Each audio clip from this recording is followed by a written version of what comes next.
राज्य सरकार शहरीकरण प्रक्रिया को नहीं गत किछि दिन है दुईटी पर्यायर राज्यर विभिन्न छोट सहर को एनएसी घोषणा करा जायछि। एही क्रम में कलाहांडी जिलार दुईटी सहर नर्ला और जयपटना को एनएसी घोषित करा जायछि। मात्र एम रामपुर एथिरु बाद पड़िछि। एहाकु नहीं गत 3 दिन है अंचल निराशा और हताशार माहौल देखा मिली। ए विषय हृदयंगम करी कलाहांडी बीजेपी तरफ धर्मगढ़ बीजेपी सुधीर रंजन पाटजोशी, कलाहांडी बीजेपी जिला सभापति जुगल किशोरी पोड़, ओबीसी सेल प्रताप बाग, एम रामपुर बीजेपी वरिष्ठ सभ्य श्रीकांत होता, पद्मलोचन मिश्र, मंडल सभापति जज्ञासन पंडा, ख्रीष्टदत्त राउत आदि उपस्थित रही एम रामपुर बीजेपी कार्यालय ठारे बीजेपी तरफ एक आलोचना चक्र अनुष्ठित करा। एथिरे एम रामपुर को एनएसी घोषणारू बाद प्रसंग को नहीं सांबादिकों प्रश्नर उत्तर में जिला सभापति श्री पोड़ कहिसंती जे राज्य सरकार पाखापाखि 100टी ब्लॉक को शहरीकरण करने को निष्पत्ति नहीं। पर्यायक्रमे घोषणा हेउछि जे जिलार नरला और जयपाटणार ब्लॉक स्तर राज्य पर्यंत प्रक्रियाकरण कार्य आगु होइथिबा बेले एम रामपुर प्रक्रियाकरण डेरी सरकार पाखक पहुंची। तेणु एम रामपुर एनएसी घोषणा हो पारना। पर्यायक्रमे यह निश्चिंत हेबो। एम रामपुर जनसाधारण निश्चिंत रुहंतु। एथिपाई कौनसी प्रकार जन असंतोष कि आंदोलनर आवश्यकता पड़िबो नाही। देखो आपण माने भी सुनुथिबे माननीय राजस्व मंत्री वक्तव्य डिलिमिटेशन से पंचायत हो ब्लॉक हो सब डिविजन हो जिला तो सरकार उचित पदक्षेप नापी निर्णय कर परिप्रेक्षी निश्चित भाव में आम समस्त आशावादी हमार कथा जो जगह हाँपाई उपयुक्त स्थिति अच्छी से जगह निश्चित भाव मदनपुर रामपुर एनएसी विषय होती एनएसी विषय जयपाटना और नर्ला सहित घोषणा न हो पार कथा होती है। 2 फेज रिपोर्टिंग होता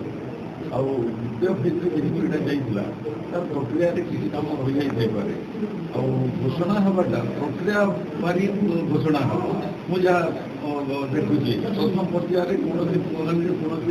एनएसी घोषणा होता द्वितीय पर्यायर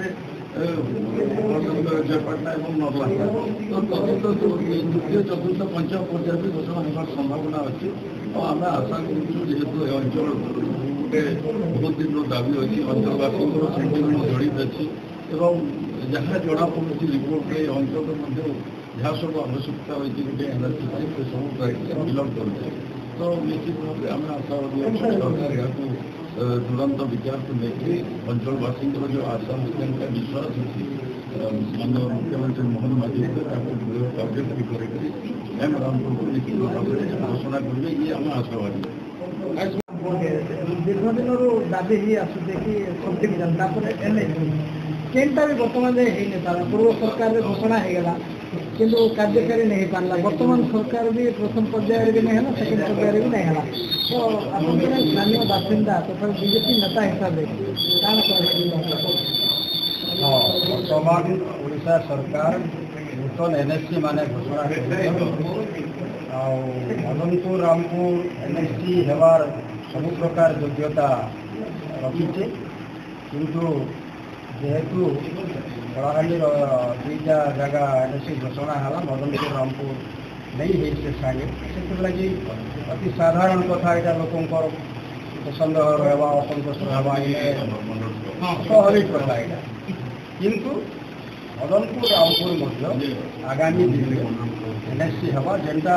आज आमर भारतीय जनता पार्टी कलाहांडी जिला सभापति धर्मगढ़ विधायक माननीय सुधीर रंजन पाटजोशी महोदय से मदनपुर रामपुर गस्त होती आपण आलाप आलोचना कर आश्वासना नहीं आम पूर्ण विश्वास अच्छे बेले घोषणा नहीं हुई आम आम मान जोगाजोग करूँ जिला सभापति हो धर्मगढ़ एमएलए हो आम पूर्वतन विरोधी दल नेता प्रतीक्षण नायक हो सरकारी स्तर सागे जोगाजोग कले किसी विषय जारी समस्त सागे आम करूँ कौन प्रकार जेन इनू रिपोर्ट जीवाटा कलाहांडी जिला प्रशासन को जेन रिपोर्ट जीवाटा से रिपोर्ट जीवार कौन प्रकार सामान्य किसी गोटे असंगति रही हेतु आमरटा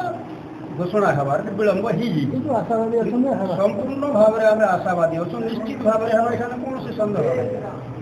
ଏବଂ ଏବେ କଳାହାଣ୍ଡି ଜିଲ୍ଲା ମଦନପୁର ରାମପୁରରୁ ଲମ୍ବୋଦର ସେନାପତିଙ୍କ report, voice of Odisha live.